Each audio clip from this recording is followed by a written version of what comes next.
सुनो सुनो ऐ श्रोतागण हम कथा सुनाते हैं आज हम कथा सुनाते हैं सुनो सुनो ऐ श्रोतागण हम कथा सुनाते हैं आज हम कथा सुनाते हैं रघुवर दशरथ नंदन की हम लीला दिखाते हैं रघुवर दशरथ नंदन की हम लीला दिखाते हैं अभी हम लीला दिखाते हैं अभी हम लीला दिखाते हैं आज हम कथा सुनाते हैं आज हम कथा सुनाते हैं ओ सुनो सुनो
मंत्रीवर, मेरे प्रजागण, आप तुम्हारा राजा एक प्रश्न पर तुमसे विचार विमर्श करना चाहता है।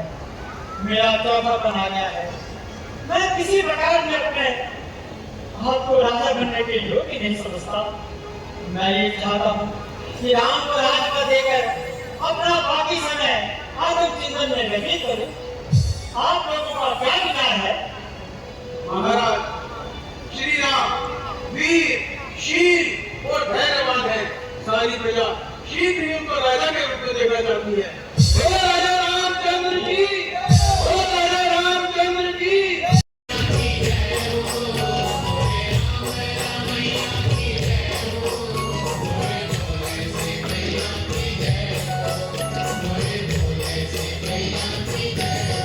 युवराज राम होंगे जिस क्षण, कल तुझको मुंह मांगा दूं।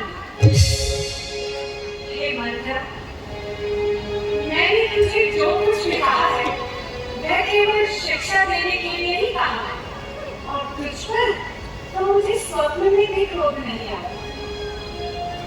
तू सत्य कहती मंगल पर शुक्र बड़ी होगा जब तेरा कहना सच होगा, अर्थात मेरे राम को राज तिलक हो। रानी जी, मेरी तो सारी आशाएं एक बार भी कहने में ही पूरी हो गई। अब तो मैं कोई दूसरी सीधा लगाकर कहूंगी, मेरा ये भाड़ा कपाल तो छोड़ने के योग्य है। तू अच्छी बात कही बनी, आपको बुरी ही तकलीफ होती है, पर मैं भी क्या करूं? मुझसे आत्मा आगे भी तो नहीं देखा जाता। क्या करनी पड़ी ऐसी मुझको जो अपना मुंह छाऊंगी?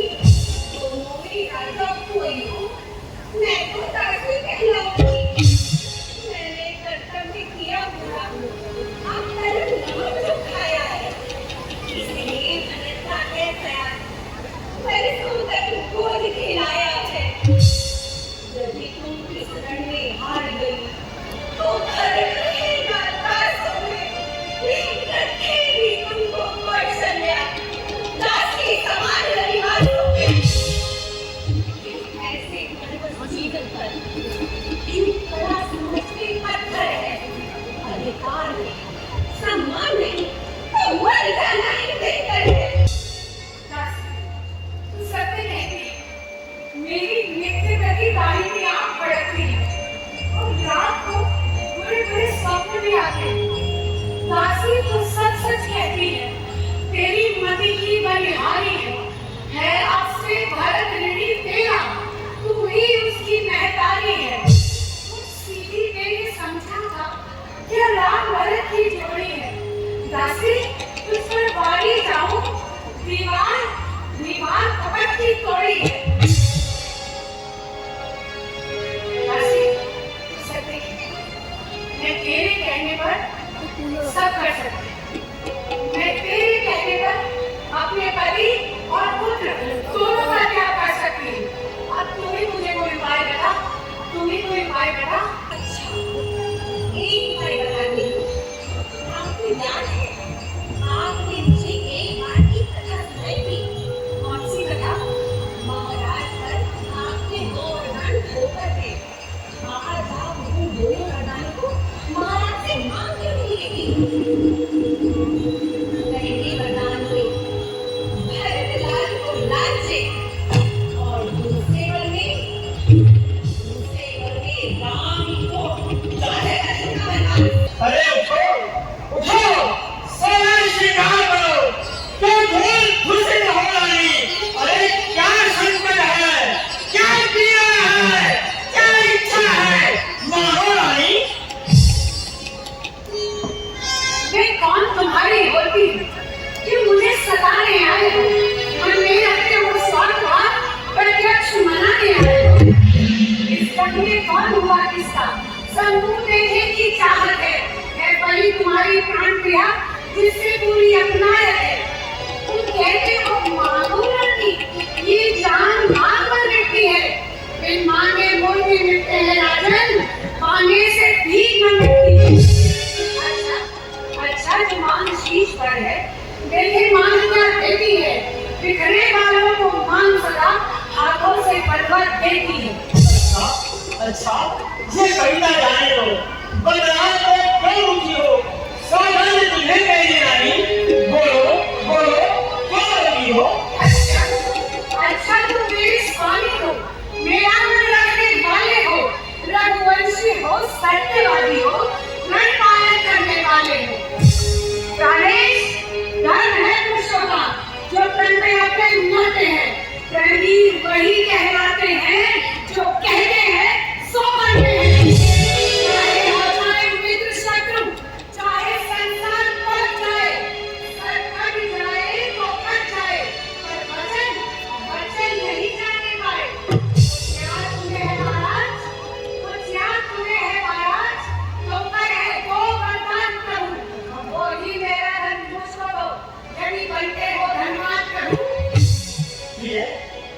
ये मुझे पता है कि तुम्हें मान करना आता है। तुमने बड़ों को दौड़ रखकर कभी मांगा नहीं और तुम तो जानती हो हमारा भूलने का स्वभाव है। गलत में हमें दोष मत दो, चाहे 2 बजे बने 4 बार हो, रघुकुल रीत सलाह नहीं आई, प्राण जाए पर वचन न आए। महाराज, व्यर्थ है सब मछली दोष, हो जाते हैं वक्त पर बड़े बड़े खामोश। कुछ क्रोध नहीं, अपमान नहीं, करती हूँ मैं उपहास नहीं, पर सच तो ये है राजा जी, मुझको पुरुषों पर विश्वास नहीं। और बहन चिमनी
प्राण बलि प्राणनाथ वह हमने आज मांग दी।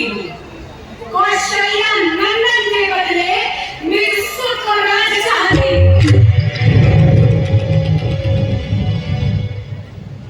जो कि दूसरा है मेरा, सो सुन लो, कंपित मत होना। क्षत्रिय नरेश कहलाते हो तो प्रण से विचलित मत होना। युवराज राम जो होते हैं वो राजा नहीं उदासी हो। 20 से 14 वर्षों को तपसी बनकर वनवासी हो।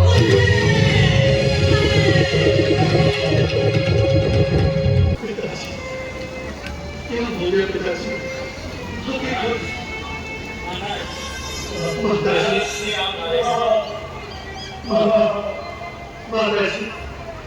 माताजी पिताजी की ऐसी अवस्था क्यों है? क्या इन्हें किसी रोग ने घेर लिया है? क्या फिर कोई और विपदा आ गई है? ये तो मुझे देखते ही अपने हृदय से लगा लेते थे, अपना सारा तो भूल जाते थे। सुनंदी जी, माताजी कुछ तो कहिए, क्या मुझसे कोई अपराध हुआ है? बेटा राम, तुम तो जानते ही हो कि महाराज तुमसे कितनी प्रीति रखते हैं। तुम्हारे मोह के कारण ही उनकी यह दशा हुई है। वास्तविक बात यह है कि इन्होंने मुझे 2 वरदान देने को कहा था। मुझे जो अच्छे लगे मैंने मांग लिए। पहले में भरत को राज देना और दूसरे में तुम्हें 14 वर्षों का वनवास। अब तुम्हारा ये कर्तव्य है कि तुम इसे पूरा करो। सुन जननी सोई सुत बड़ भागी, जो भी तुमात वचन अनुरागी। माताजी वो पुत्र बड़ा बड़भागी होता है जो अपने माता पिता की आज्ञा का पालन करता है। जब पिताजी की ऐसी ही आज्ञा है तो मेरा जीवन धन्य हो गया, वर्णों में विशेषकर पुलिस से विराम होगा जिसमें मेरा मंगल ही मंगल है। फिर प्राण प्रिय भरत राज्य पा रहे हैं, मैं तो सोचता हूँ कि विधाता स्वयं मेरे अनुकूल हो रहा है।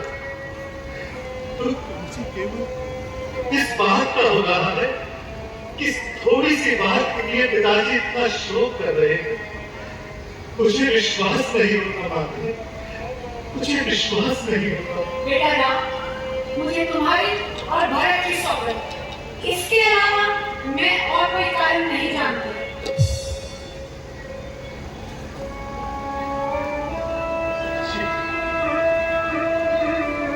पिताजी,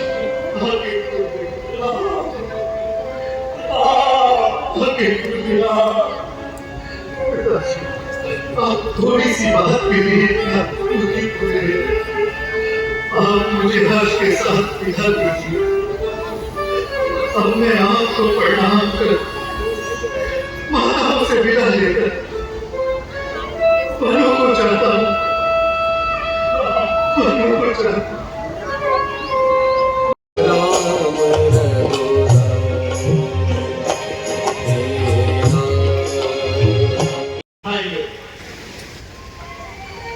हम आपसे बस इतना चाहते हैं कि आप सब राजपथ पर रहे और अयोध्या में रहकर भैया भरत का राजपाट में हाथ लगाए।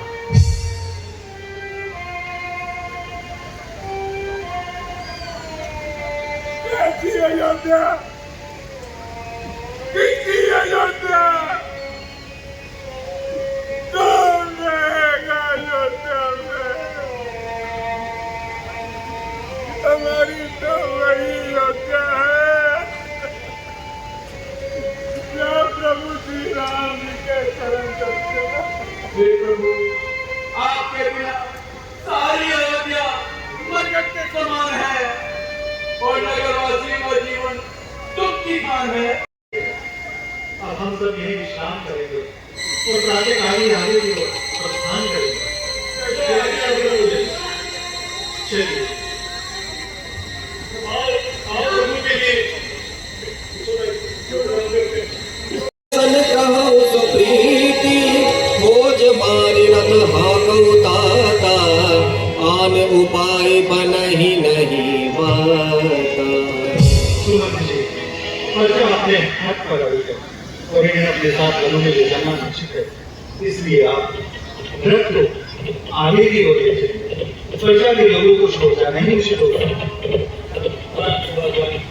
प्रातःकाल जब ये उठेंगे तो ये बहुत कष्ट होगा।